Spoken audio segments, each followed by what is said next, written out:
Connecting the heater to the pond and doing a water test.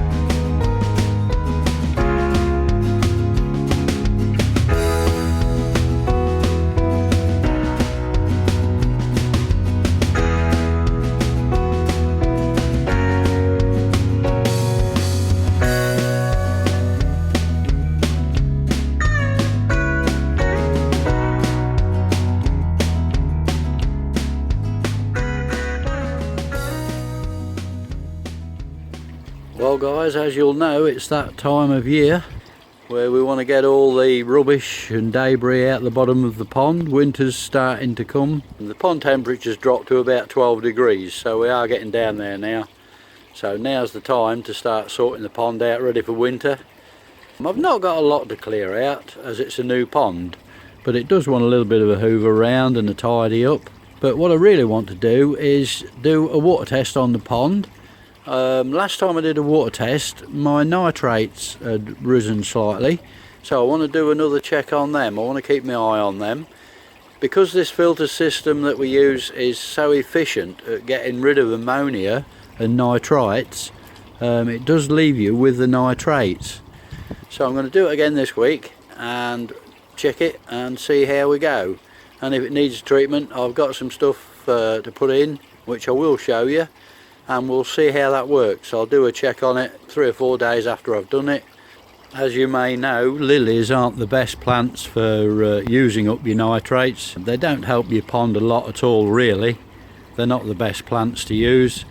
So as I say, I do think I've got a nitrate problem, so we'll take a look at it. Now this is the test kit that I'll be using to do the water test. So I'll just open it up and show you inside quick. Okay, what we have in here, you've got all your test tubes, all your chemicals, you've got a syringe, but I never use that. Basically, you've got all your colour charts on the cards, they come there. But what I'm going to do now is I shall take a test tube and we'll go to the pond and get a sample. Okay, now when taking a sample, take your test tube, hold it upside down. This is the way I always do it anyway. Hold it upside down, push it down into the water and then turn it over. Now that'll take a fair sample from the pond. You're not just taking water off the top, just take enough for what we need, and that's our sample. So we'll go and analyse that now.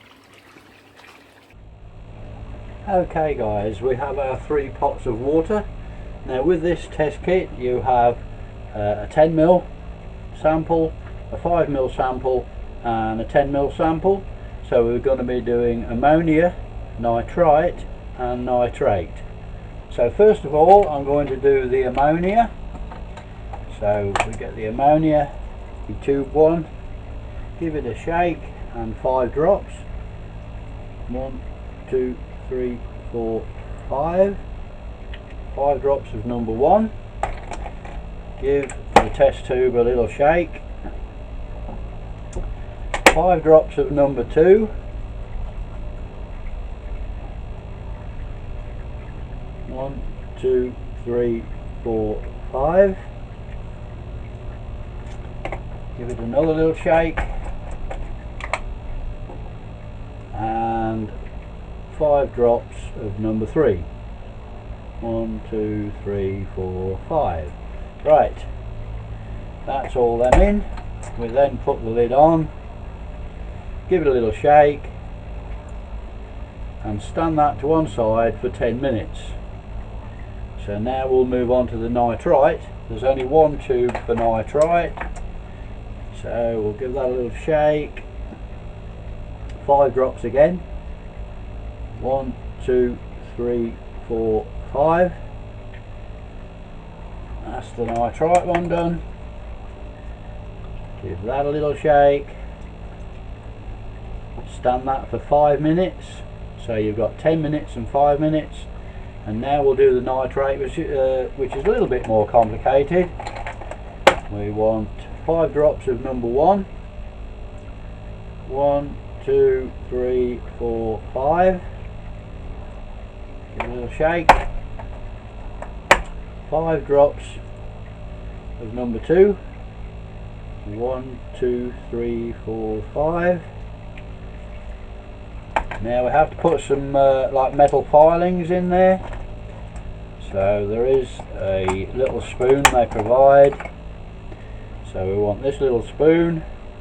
Don't know whether you can see this. There we go. Just a very small sample of the filings. Put that in. Lid back on. And put a lid on it and shake this for about 20 seconds just to make sure it's all mixed in well. Get the metal filings going round and round. If they are metal filings, I'm not quite sure what they are. But give that a good mix round. Shake it for about 20 seconds basically.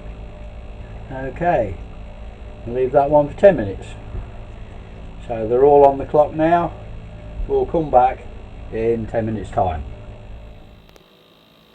Okay guys, as you can see, this is the nitrite, the first one that's ready. This is after waiting the 5 minutes, and you can see my nitrite level is 0. So that's good news. There's no nitrite in the pond. That's one of the main things you don't want in your pond. Can be harmful to your fish, and I'm clear. There's no nitrite in the pond at all. Okay, now the next one is the ammonia, and I hope you can see that. The ammonia is nice and yellow, so there's no ammonia in the pond. That's more good news. So the filter system is doing a good job, especially because I'm well stocked in that pond and I do tend to feed them quite well. There's no ammonia either. That's the other harmful substance you don't want in your pond, and that's come up 0. So that's excellent. Now the one that I was bothered about, I hope you can see this, is the nitrate, and I'm running between 20 and 50 mg on that, which isn't good. So like I suspected, there is nitrate in the pond, so I want to do something about that. I'm running between 20 to 50. I would say that's about midway, edging towards the 50 I would think. So I've got to do something about the nitrate in the pond, and this is what I'm going to be using. It's Envil, I think they pronounce it. It's a nitrate killer, and it'll work as low as 8 centigrade, so it says on the packet. What they are, there's 6 tablets in that packet, and each tablet does 500 gallons of water. And what they are is a bacteria, and they're a nitrate eating bacteria.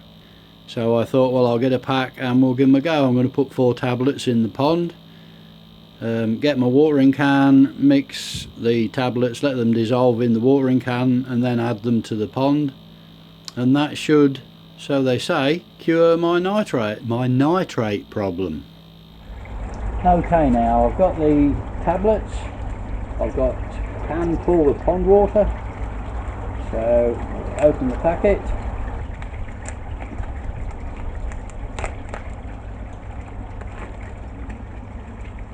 So I've got 4 of the tablets. They're quite big tablets, and like I say, this is bacteria. So it's perfectly safe treatment. It's not chemical. So we'll pop them in there. We have to wait for them to dissolve. That's the 4 of them in. Just give them a few minutes to dissolve. I've got a bit of pipe here to give them a good stir once they've dissolved, and we'll add them to the pond. They seem to be dissolving pretty easily, so we'll just give them a quick stir around. So we'll get them in the pond. Here we go.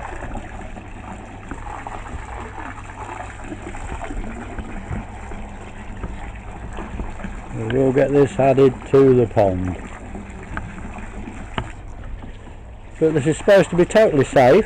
It is bacteria, so that should be it.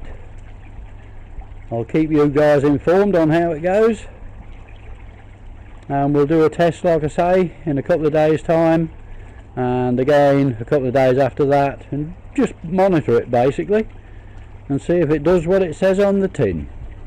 Now, a big factor in high nitrate is overfeeding the fish, and I have to put my hands up. I don't like to think my fish are hungry. I don't feed them massive amounts of food. They get fed twice a day, and I'll feed them for 7 or 8 minutes, giving them as much as they want. They don't come diving up for the food and look like piranhas when they're eating it, because they're quite well fed. But you do get repercussions, as I say, with your nitrate levels going through it. Now, I was thinking of diving into the old aquaponics, and I might be taking a look at that, because you do need plant life in your pond to burn up these nitrates. So I shall be looking, and anybody that's interested, I shall be looking at fitting some sort of plant life to a separate thing from the pond to run my water through, so that the plants can actually burn off and eat the nitrates and nutrients in the water, which will also combat the algae as well. So I shall be looking at that in the future for anybody that's interested. Okay guys, what I've got in there is a lily.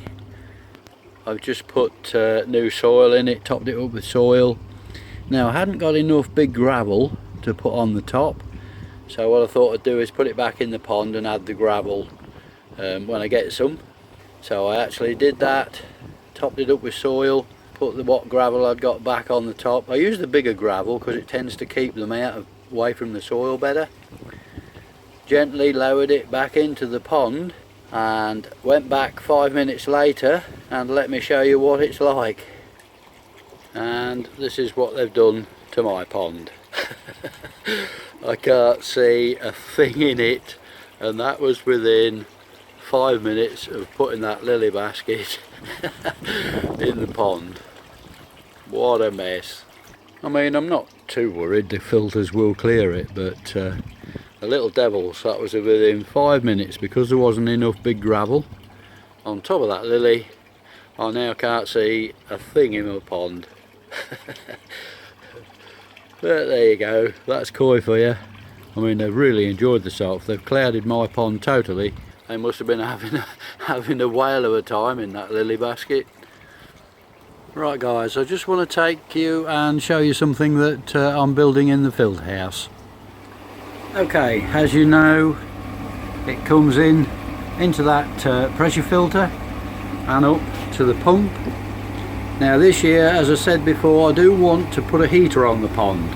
So what I'm fitting up here is the pond heater, which will come out that side of the pump through the non-return valve, as you can see there, and I shall couple it up into the top there, which will then go into that Y connection, a tapped Y connection. So I want to split the flow, which half will go through the heater. The reason for splitting the flow is these heaters can slow your flow quite a bit.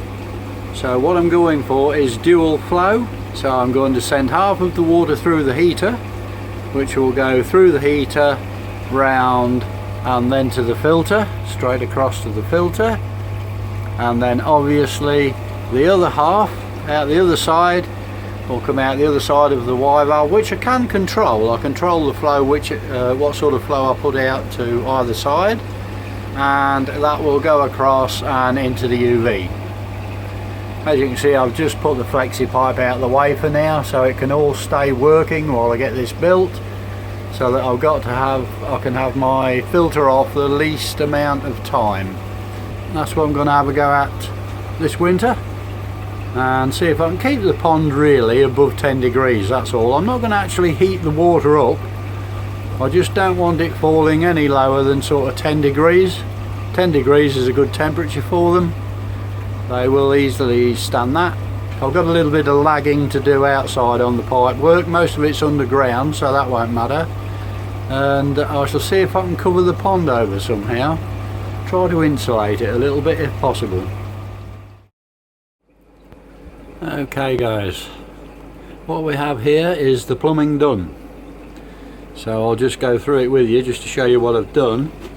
I come off the pump, up and into the Y connection, which splits it two ways. That side goes down and through the heater, and the other side goes out and through the UV, and then both sides come across and go into the first filter, tub 1. I have actually put couplers. I put a coupler on there so that I can take the UV out. There's one on that side and one on that side, so if I wanted to remove the UV I've just got to undo them and take them out. I obviously can turn the water off to either side via the taps. As we come from the pump, it comes up and goes to a non-return valve, a check valve, which is fitted vertically because they work best vertically. That is fitted to a non-return valve, so it'll stop any backflow. Works pretty well actually.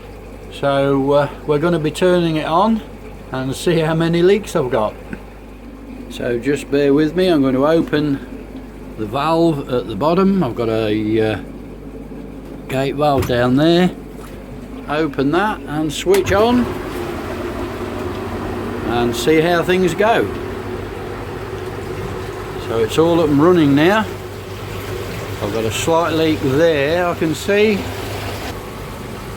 Well, it's all looking pretty good at the moment. Comes round and down. Just check down here for leaks. It all looks pretty good down there. Oh, quite pleased with it. Okay guys, I did have a leak on this section here from there down to the heater. So what I've done is taken it out. This is why you put couplings. As many couplings in as you can. You can just take that section out and redo it. It's all going well. I've still got it running. I've just turned the tap off. I've still got it running out to the UV and in that side. So it's just this section here. I have redone it. I've done that there. That's what I've done. I've put a new section in there. So I shall now be fitting that back. Just give it a little bit of time to go off. I shall put that section back in and we'll see how it goes from there. But up to now, touch wood, as you can see the water down there. I did get quite a leak from it. So I've redone it. That should be alright. And the rest up to now, especially around the UV side, looks very good. Well pleased. If this is the only leak I've got to deal with, I should be well happy. But everything else is looking pretty good at the moment. And like I say, that's just running through the UV side at the minute. I haven't even had to turn the pump off. I've dropped that section out. I shall now put it back and we'll see how it goes. Well, there you go. All mended, leak fixed, so not too bad at all. Just made up another piece and put it in, and that sorted the leak out. So we're running through both sides now and everything seems to be going quite well. Good flow. We've got a really good flow through the system round into the tanks. I've not got the media back in there yet, but as you can see we've got a real good flow going back into there. So the job's done. The heater is installed in the system and I've got two separate flows, so absolutely brilliant. Well chuffed with that. And there we go guys, nice return back to the pond. All's running a treat. Well, that's it for this video. Thanks for watching. See you in the next video. Take care, and as always, happy ponding.